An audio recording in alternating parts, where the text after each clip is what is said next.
Welcome to the Santa Maria Baseball Podcast here on Review and Preview. I'm Andrew Scarpacci alongside Anthony Hines. Not a whole show here today, but the Hall of Fame ballot comes out tonight at 6 p.m. And so while we've all seen the ballots, what everyone on the BBWAA is posting, everyone's got their speculations. We will find out tonight who gets in. But me and Anthony are here now to give you our ballots, who we think should get in. And then at the end, we'll give you the three, however many guys we think actually will get in, because obviously whoever gets in needs 75% of the vote. It's not just two people that are voting. We don't vote. I wish we did, but we don't. It's the hundreds of baseball writers. So just because someone thinks so or someone else thinks another guy should or shouldn't be in, it's very hard to get 75% of people to agree. That's why there might be 10 guys who make a good case and only 2 get in. Or who knows, maybe none get in. I could honestly, other than Adrian Beltre, I could maybe see it being a 1 or 2 man ballot this year. I mean, we've seen it in the past where there have been guys that have come oh so close to getting in. Obviously, last year, Todd Helton, Billy Wagner, among others. And there's only maybe 1 or 2 guys. We've even had years where no one besides the Veterans Committee that was voted in got in. So the Hall is always, it's fun to see, and it's always great to, you know, see what the end vote totals are, to see who stays on, who makes it in, and who either creeps up or creeps down.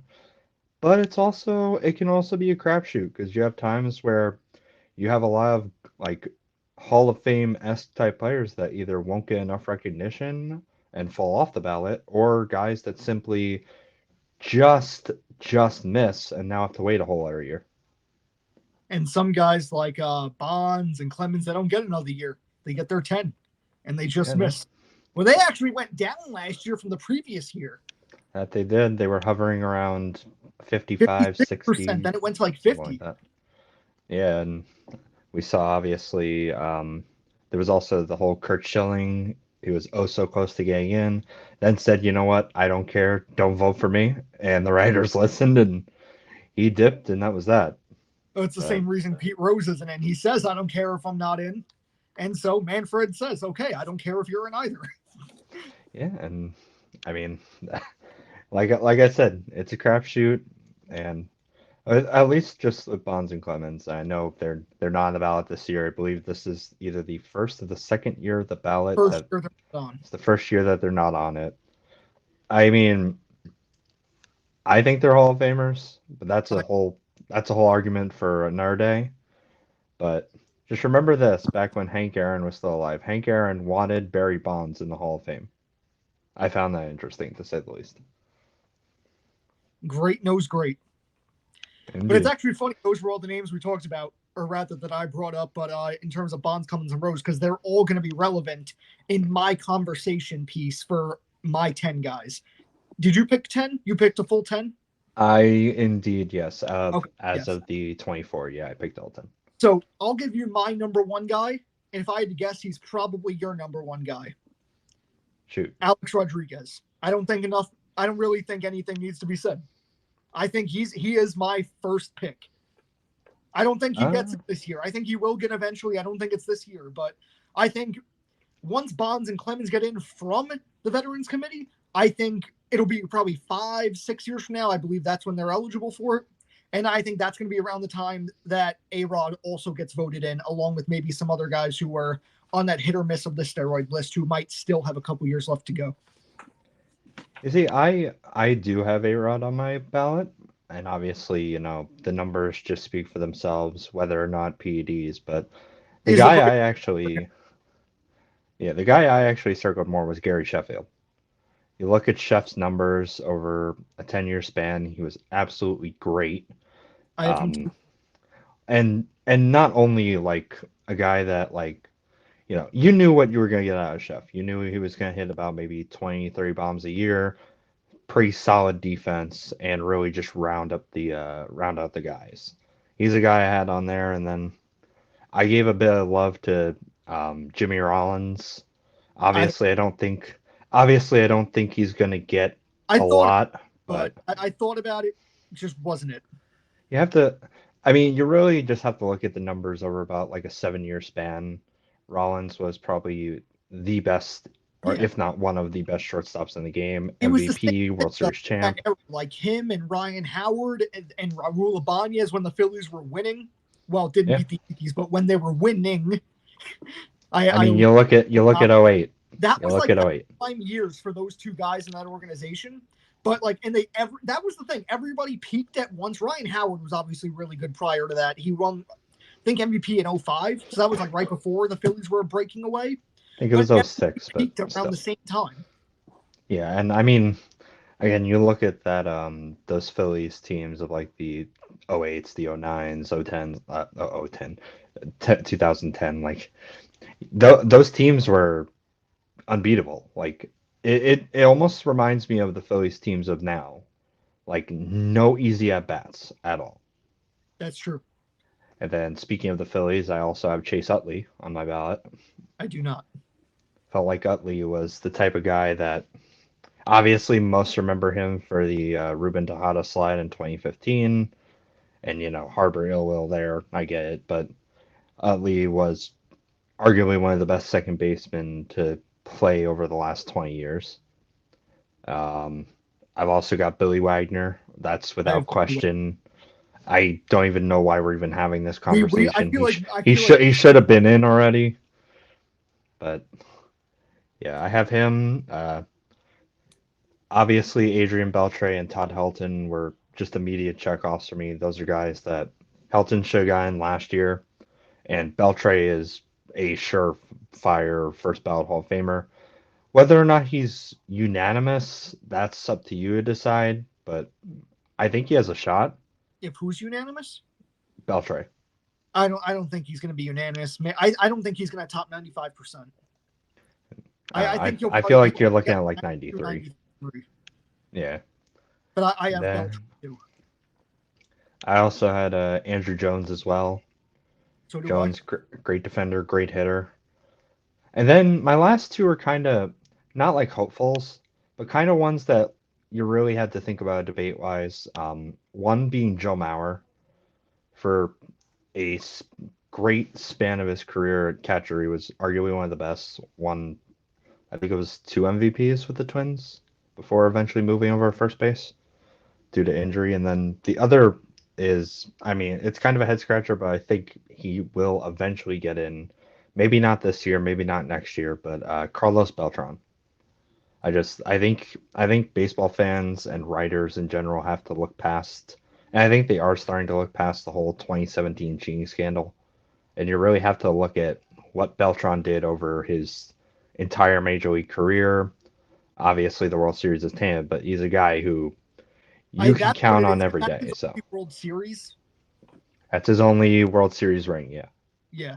Which is a little, I know it's a little tainted because of the whole trash can MVP type stuff. We all know what happened, but I think you just look at his career and you have to just marvel at what Beltran did.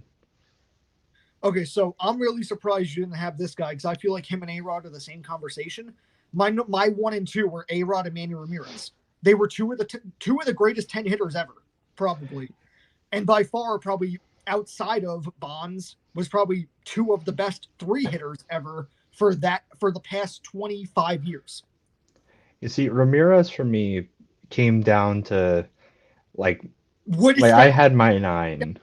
is steroids the reason he was so good versus with A-Rod he would have been in without it? Was that your logic? Part of it, yeah, that was part of it.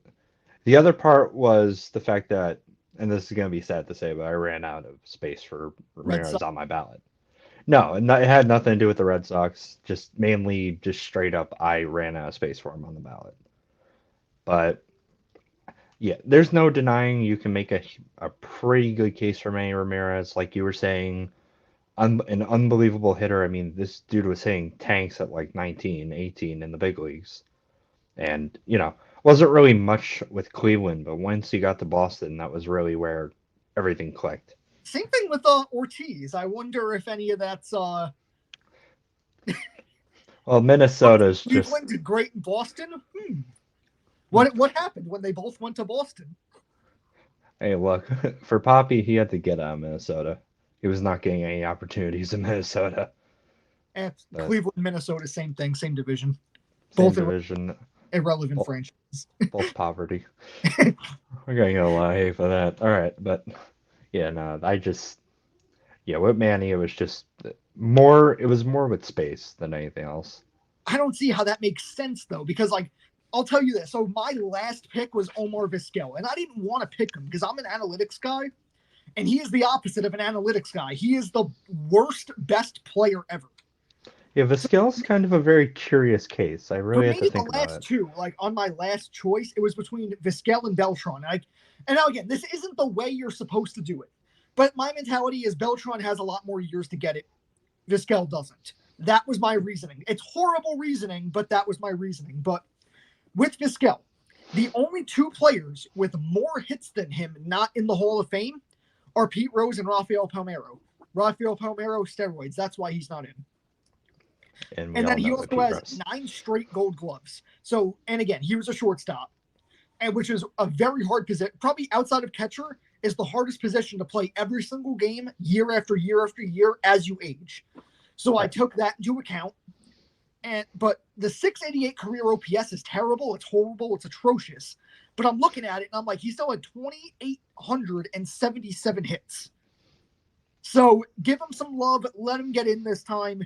He really was. I'm looking at his numbers. I'm like, he was a horrible player, but he was a great player. And then that's why I said, okay, great. He's so different that he wouldn't even be in the major leagues today. No, it'd be hard to find a guy like that. Tough to say how he's a Hall of Famer when he probably wouldn't even make a major league roster today. But to be as consistent as he was for so long and to rack up that amount of hits is just insane. And I think the fact that he came so close to 3,000 and again, 2 deservedly Hall of Famers, if not one for a steroid scandal and not one for a gambling scandal, would both be Hall of Famers. So that's why I was talking about Pete Rose and the other steroid guys, because if Palmeiro and Bonds were both in, you would have to put Vizquel in, because then he would literally have the most hits out of anyone not in the Hall of Fame. So that's when it clicked for me. That's why I'm going Vizquel, because I believe the steroid guys should be in. Not all, not everybody, but the guys who were clearly Hall of Fame level talents that would be in with or without him, and guys that were again, Bonds, A-Rod, they were game changers. So again, even if you don't like what they did, it was great for baseball at the time, and that's why the league didn't crack down on it. And that's why if the league didn't crack down on it then, that's why I don't really think it should be an offense now. Now the logic is that they didn't start testing till 2005. Palmeiro was the first guy to ever get suspended for steroids in 2005. So again, Bonds and all those guys who did it before the 2000s, I say let them go, because it really wasn't even it was a rule on paper, but it wasn't anything they tested for.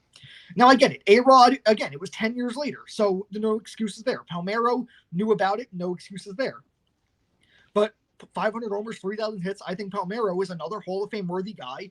And since obviously you would agree Pete Rose is a Hall of Fame worthy guy, right? 100%. And that was my reasoning for putting Vizquel. Is he really the worst player ever out of anybody with more hits than him? Probably. But again, I still think that when you get to a point where it's like, okay, is this number Hall of Fame worthy? I think so. But when it came to Manny Ramirez, he has the 8th highest OPS all time. The only 7 guys ahead of him: Ruth, Ted Williams, Lou Gehrig, Barry Bonds, Jamie Foxx, Hank Greenberg, and Rogers Hornsby. The only guy whose picture is not in black and white on MLB.com is Barry Bonds. So out of every player ever to not be in a black and white photo, Manny Ramirez is the second most productive hitter ever. I thought that's why he was a guarantee. That's why I had to put him as my number 2 behind A-Rod. Number 3, I went Billy Wagner. I feel like we've talked about 8 times on this show. In my opinion, he is the 2nd or 3rd best reliever ever. We have talked to nauseum about how atrocious the Hall is without Wagner. And we were talking about how Mariano Rivera is my favorite player all time. But I was shocked when he got 100% of the vote, because I'm looking at precedent of relievers don't get in, in past history, other than the 3-inning reliever guys like Goose Gossage back in the day, or the guys who were starters, turned relievers, turned back to starters. Who were the 2 guys we were going back and forth over, the A's and the Brewers, a couple weeks ago? Raleigh Fingers and Dennis Eckersley. Yes, I always get those two guys confused. But yes, they were both one of them. Who was the Both reliever? They were both starters, they're right? both reliever. They were Okay. both. I believe they're both starters into relievers. Yes. Okay, yeah. So that's why I get them confused. But again, those were the kind of guys that made the Hall of Fame who were relievers, because there really weren't full-time relievers until about that time. But there really weren't any good relievers at that time, because every good reliever was a former starter. It really wasn't until the 80s when we saw this kind of one-inning closer role. And that's why we never saw those kind of guys make the Hall of Fame before. Bruce Smith, not Bruce Smith. Why am I? Bruce Sutter? No. Is it Bruce Smith? The guy who had 478 career saves on 478 career save attempts. Let me see. He's like third. I'm blanking on the name. It's Smith. I know the last name is Smith. We were talking about this like 2-3 weeks ago. Let's see. Nope, that's a third baseman. Lee Smith. Lee Smith? Yes. And so again, Lee Smith didn't make the Hall of Fame until like 5 years ago from the Veterans Committee. He's third all-time in saves and never blew a save opportunity. Billy Wagner, second all-time in saves, not in the Hall of Fame. And then there's one more guy I'm blanking on. We talked about him very recently. Trevor Hoffman? Another great reliever. He just made the Hall of Fame a couple years ago. Not Hoffman? Who? Hoffman? Trevor Hoffman? Yes. Trevor Hoffman, in my opinion, was another guy who should have been a first ballot easy Hall of Famer. He didn't make it to like his fourth or fifth ballot.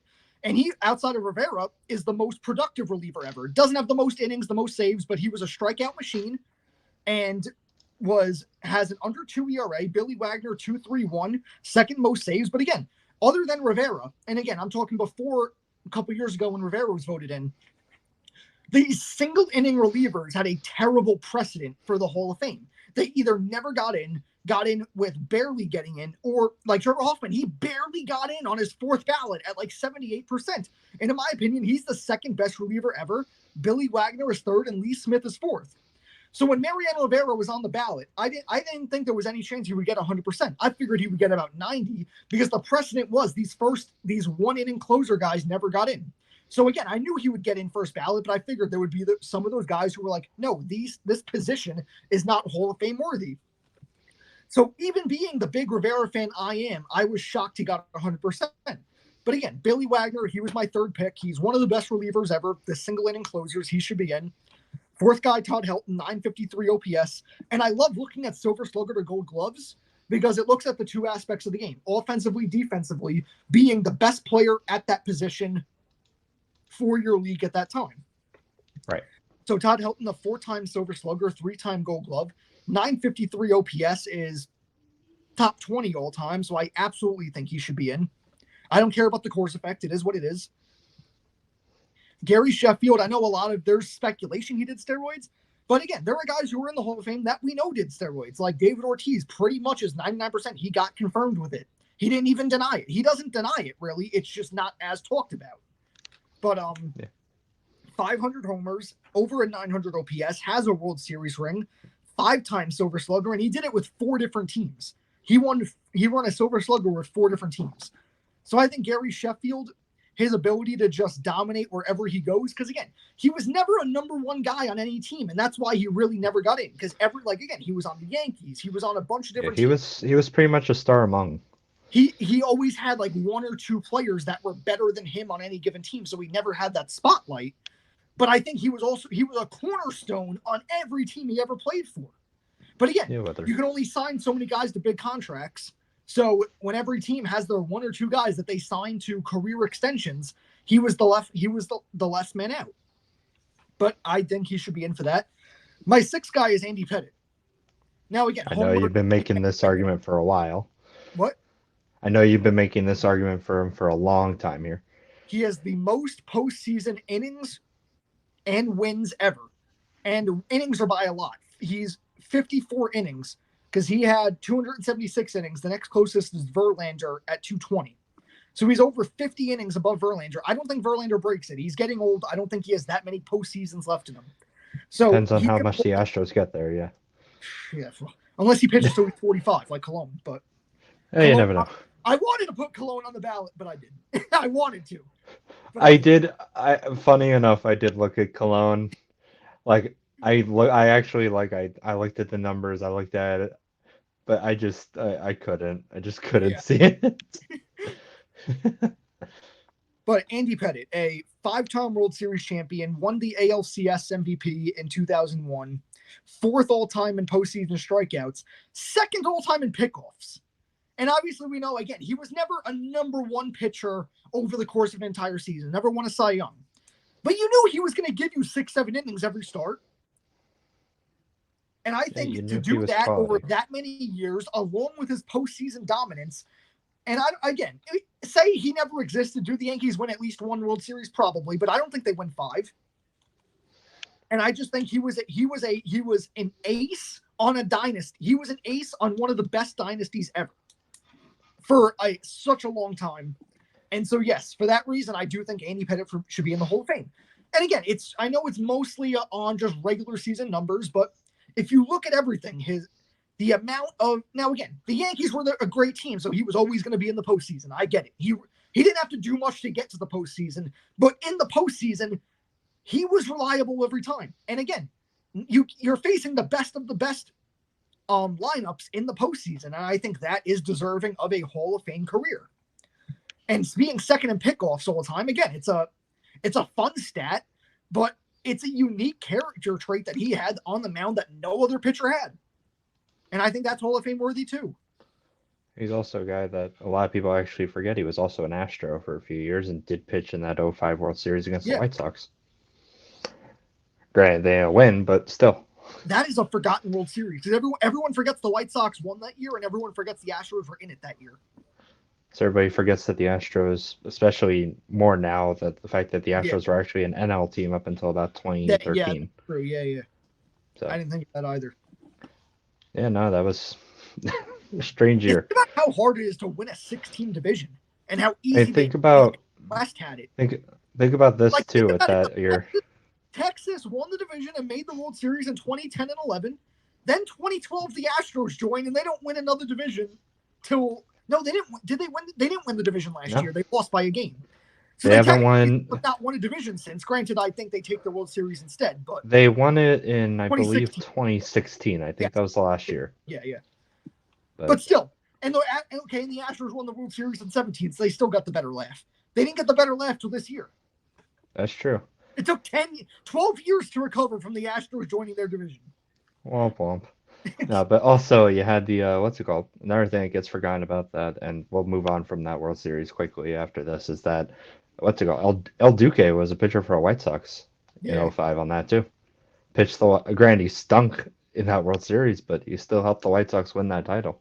And the Sox have not been relevant since. Okay, 7th, I have Adrian Beltre, and this was like my last of like my guaranteed 7. My last 3, I was like, okay, there was like 6, 7 guys I was looking at. My first 7 were the guys that I'm like, check. So Adrian Beltre finishes that column of those guys. So again, with him, 5-time Gold Glove, 2-time Platinum Glove, 3-time Silver Slugger. He's a top 10 player ever in 3 different organizations, both LA, Texas, and Seattle in the middle. Seattle. Yeah. And he also had the resurrecting career year in Boston. Right. Yeah. Because he was coming off a down year with Seattle, took a 1-year deal at Boston, completely revitalized his career, and then he was. He played in Seattle 1 year. How many years did he play in Seattle? I believe it was 2 or 3. Let me check. No, I'm thinking of a different team because he played for 3 teams for a while. But again, over 500 homers, 1,700 RBIs. Those are Hall of Fame numbers by themselves. Incredible. He was who? Sorry, he was a Dodger from '98 to '04, the Mariner from '05 to '09. Took a 1-year deal with the Sox in 10, and then from 11 to 18 was a Ranger. Okay, so I wouldn't say he's the top 10 Mariner ever. He was only there 4 years, and that was like their irrelevancy in between years. But he was still a great player. Yeah, it wasn't really. But okay, but again, he's the top 10 Ranger ever. No, I wouldn't say he's the top 10 Dodger ever. But again, the Dodgers are a tough organization, though, because like there's so many great Dodgers. I also like to think that Beltre had one of the funniest ejections in baseball. Oh, yeah. For moving the on-deck circle. Yeah. And I think it was Joe West. I think it Um, was Joe West that ejected him, if I remember correctly. It he told was him so funny. move back, so he moved Yeah, the. he told him like you can't what's it called, warm up here. You gotta go back there. So Beltray went down, took the on deck circle, and moved it to there, and he Because he got wanted to tossed. get a better angle of the pitcher. Yeah, and he got tossed for Yeah. that. But no, Beltray's Incredible just well deserved. 2011 postseason with the Rangers, and yeah, It's well 3,000 deserved. hits, and he did everything, offensively, defensively, leader in the clubhouse. He was just one of those guys. Both on And then, and off the and field then as well. finally got his World Series this year. Wait, no, what am I thinking? What am I saying? He's been retired 5 years. Well, he's probably part of the Rangers in some Yeah. capacity, so maybe he got some sort of honor or anything. He helped build the team that's there today. Yeah, I mean, I wouldn't say he helped build it, but he definitely laid the groundwork for what Yeah. was to come. And then these were my last three that I was like, okay, they just get in. I was gonna say Andrew Jones is my eighth guy. 5-tool player, great speed, great power, great everything. 10 straight Gold Gloves, 474 homers, won multiple pennants in the 90s with the Braves before losing to the Yankees. But I think, yeah, I mean, it's tough to say because he didn't do anything where it's like he stands out, but he did everything right, better than 95% of the league. Yeah, I mean, and a guy that you wanted in your lineup every night. Yeah, and in the outfield. Oh yeah, So for him, without did question. you think he was like, okay, he's a definite Hall of Famer, or did you like, is it like, okay, I have a couple spaces left on the ballot, he's better than the other options? He was actually the second guy I checked off. Really? Okay. First was without question it was Beltray. Then I went Andrew Jones and then Todd Helton. It was just for me. It was just with Jones. It was a no doubter. Like you were saying, like you look at what he did over his career. He was dominant on the field and in your lineup. Could rack up RBIs left and right, and was a menace. Like especially you look back at like the 1990, I believe it was 96. Dude was hitting tanks in Yankee Stadium in that World Series. Kid was only 19 and he was hitting home runs left and right as the Braves went back to Atlanta up 2-0. I mean, you My can't discount that. yeah. My ninth guy was Joe Mauer. I got to see him play. Obviously, we both did. Toward Yeah, a few towards years, the end. Yeah. probably not long, probably only 2 or 3 years as a catcher because he was a DH probably most of the years He was after. a DH and first base more when we were watching, but I remember him as a catcher. yeah, I mean, Well, you got into it probably a couple years after me, right? yeah, I didn't really become a huge baseball junkie until about 2014. Okay, for me it was So I was 2011. towards the end. So yeah, I remember him at the end of his prime. Like I remember him still like very dominant as an everyday catcher for like a year or two. But again, to be a career catcher and have an over 300 batting average is insane. And then obviously 5-time Silver Slugger, 3-time Gold Glove. Again, a great way to look at it. And I mean, to be fair, there really weren't that many like star American League catchers at that time. Obviously, you had Posada and not Posada, Posey and Molina in the National League Right. at that time, going back and forth there. But in terms of the American League, there really weren't any like. I mean, yeah, I'm trying to think. Like Brian McCann, who was a mediocre player, was like one of the best catchers in baseball when he was a Yankee catcher. But you look at his career, he really wasn't that good. There was just no good catchers for like a 5-year time frame in the American League. Yeah. And Mauer was also a catcher up until about 2013. Yeah, After okay, 2013, yeah, yep. After 2013, the Twins said he would be their full-time first base / DH, and that's what he finished his career with. But Over from 2000, 2004 to 2013, I mean, yeah, 6-time All-Star, AL MVP in 09, 3-time Gold Glove, 5-time Silver Slugger, and a 3-time batting champion also as a catcher yeah. from 06, 08, and 09. Speaks for itself right there, man. And he was just very gritty. He played his heart out every game. Yeah, I Even if mean, he was just DHing or playing first. he put whatever he had out there on the line. He was a guy that, at least when you would watch your team play him, he was a pest in the box. Yeah. Guy that would not give up at bat easy, and if you left a piece of cheese sitting there, or if you left a curveball hanging, he's crushing it upper deck into target field. So definitely not a guy that was fun to face for sure, and a guy that both of us agree that should be in there. So. And then my last guy, I said it before, Omar Vizquel. I don't even want to put him because he was so bad. But then I look at some other metrics and I'm like, he's so good. Like a 680 OPS is atrocious. That's terrible. But he managed to get over 29, almost 100 hits with that. He's the greatest singles hitter to ever exist. This is going to be a terrible analogy. Outside of Pete Rose, Omar Vizquel is probably the best singles hitter ever. Vizquel is kind of like beer. You hate it, but sometimes you can't stop drinking it. And I think that pretty much sums it up. You don't love the metrics, but I really wish he had like one good postseason or one ring, because then I'd be like, okay, he's in. He never did jack in the postseason. Yeah, he was not exactly. He played like 10 postseason games in his career. Not exactly a great guy, and I mean, it was all over the place too, team-wise also. Yeah. Mariners, Indians, or Guardians now. Giants, Rangers, White Sox, and the Blue Jays. But they never got out of the divisional round because there was no wild card game or wild card series at that time. I mean, he played in like 2 World Series and didn't do anything. He did? What years? Well, let's see. He had the there was 97 with the Florida against the Marlins. How many games did he play in the postseason that year? Let me see.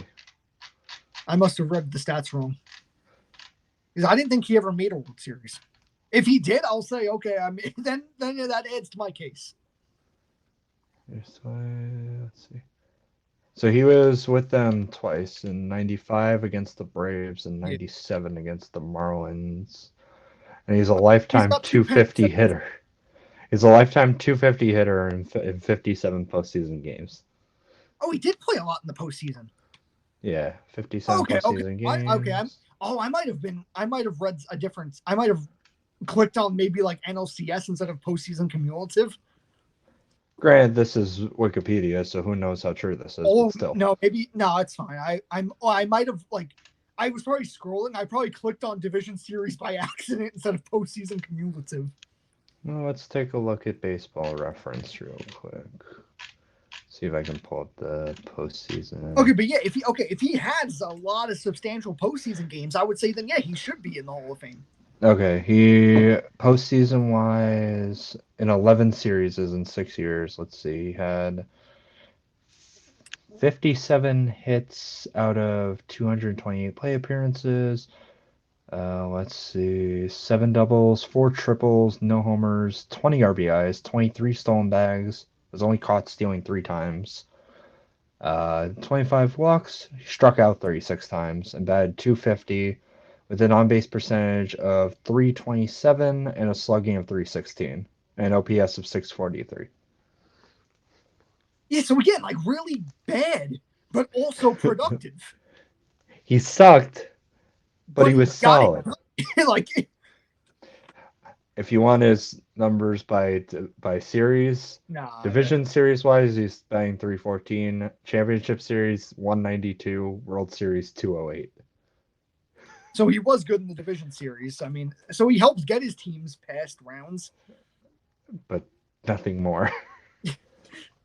Oh my god, that is just got it. It just.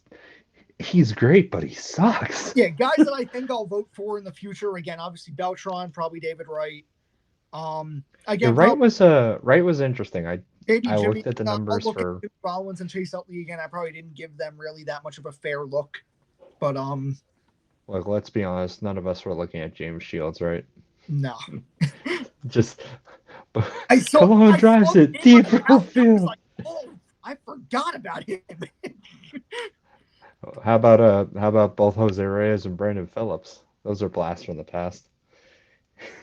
Yeah, Jose Reyes had a few. Like Jose Reyes was like not a Hall of Fame career, obviously, but he was dominant for a good while.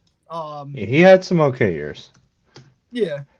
And then just Brandon Phillips, my guy. He would be great at defense, but that was it. Here's where I want to end this off. Who Go do for it. you actually think is going to get it? Among the entire ballot, I think you're looking at Beltray, Helton, and possibly Maurer, I think. As I much think, as I want Wagner so much, yeah. I I think feel Wagner. like the writers are going to screw him and Sheffield over. No, It's I think going that to they'll happen. get it. I think it's going to be Beltray, Wagner, Helton, and Sheffield. All right. I think all four will get. I think all four. I literally think all four are going to barely get in. I think all of them are going to get in with under 80%. So I wouldn't be surprised if none of them get in, honestly. I mean, No, I think Beltray. Beltray is pretty much Beltray the will only get sure close to doubt here. 80. Beltray will get probably anywhere between like 88 and 92. But yeah, I wouldn't be surprised if the other three guys, Wagner, Helton, and Sheffield, get like between 73 and 80. Let's see. I think A-Rod Just and Ramiro because. probably like 60. All right. Pettit, So, I hope Pettit stays on the ballot another year. of the ballots known right now, granted, we'll see. We'll see when it does get revealed. But Adrian Beltre is tracking at 99. Really? Then Joe Mauer's at 83.5, 83.5. Helton's at 82. Then they have Wagner at 78 and Sheffield at 75, with Andrew Jones at 70.5, Beltron at 66, Utley at 40, A-Rod at 39, That's it? Manny's at 35, Bobby Abreu's at 18.5, Rollins at 15, Pettit at 15, Vizquel 11, Burley's at 8, Wright and K-Rod are at 6.5. Mark Burley, and then Torrey Hunter's at 5 with Bautista, Holiday, V-Mart, Cologne, Shields, Reyes, Phelps, and Agon all falling off the ballot at 1 or less. Okay. But right now, what year is this? Now we're looking at 5. What year is this for Pettit? Let me see. Because I know it's like an X% that you need to stay on the ballot, but it increases each year you're on the ballot. Let's see if this shows me the right thing. Yeah, because he's easily in it. I'm trying to think. He retired in 2013. So 2019 would have been his first year on the ballot. So this is his 5th year on the ballot. He probably needs close to like probably 30%. Yeah. No, not 30. But it's probably 20, 25 at least. It's not exactly showing me, but I would not be surprised if you're looking at this being either the 5th or the 6th year for him. Well, does it say like if like X year you need X like percent to stay on? No, this isn't showing me.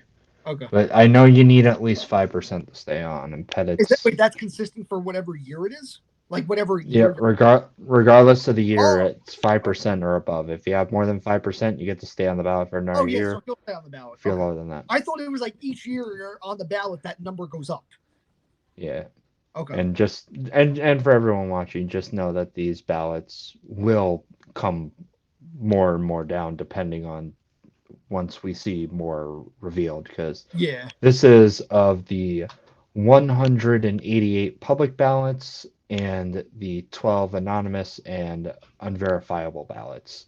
How many? Which is about writers are there? It's like 350 probably, right? It changes every year. Something like that. So right now we're looking at a little bit over half. Don't say what percent of the votes are in. Yeah, percent of the ballots known as 52.1. Oh, so we're a little over half. Okay, so it's like about 350 then. Yeah. Because you said 188. Well, yeah, of the public ballots and the anonymous ballots, it's 188 and 12, so that's about 193. Okay. So it's about 400 ballots. Okay. Yeah, I can quickly look up. Yeah, there's no way this, like, again, if anyone is voting in A-Rod or Manny, you would have done that already, so I don't think there's any way they go up. If anything, their numbers go down. Yeah. But I feel like anyone who maybe not, maybe some guy.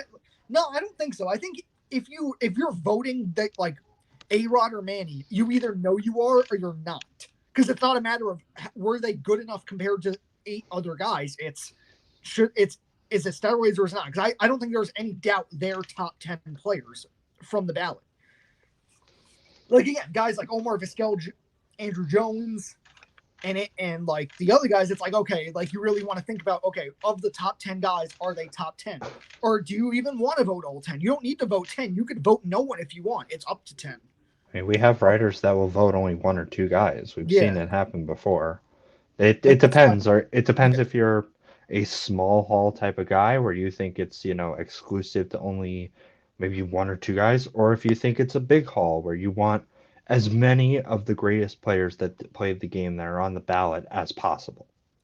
I typically vote 10 guys every year because I can, and I don't think I've ever like, and again, like when I like do it myself to figure it out, I don't think I've ever been like, okay, there are not 10 guys who can make a case at all. Like I'll always be like, okay, there's more than 10 who can probably make a case. I would vote 10 probably, but yeah, I've always also been a big hall guy. The more the merrier. I mean, especially with how good a lot of these guys are.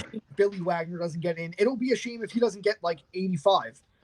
But again, I don't know. I feel like do you really think there's anyone out there who's like they don't know if they're voting for Billy Wagner? I feel like it's either you either think he's one of the best relievers ever, or he wasn't good enough to be in the Hall of Fame. Yeah. Like again, it's not like an Omar Vizquel or an Andrew Jones where it's like, okay, we're like you really got to think, are they top 10 of the guys on the ballot? Like I feel like you either know or you don't about Billy Wagner. Your thoughts already. So that's why I'm saying, if anything, I feel like his numbers would only go down compared to up. Yeah, and I'm also hoping Chef does get in. This is, I believe, Sheffield's last year on the ballot. Really? Okay. So let's get him in. I agree.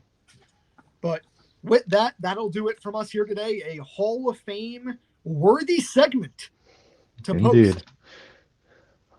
We'll be looking forward to seeing what happens. It's going to be fun. We will get Botcher and Brady's ballots and post them as well. But for now, if you watched, you got ours. We'll wait on theirs, and we will wait on the official results tonight. Thank you for watching the Santa Maria Baseball Podcast here on Review and Preview.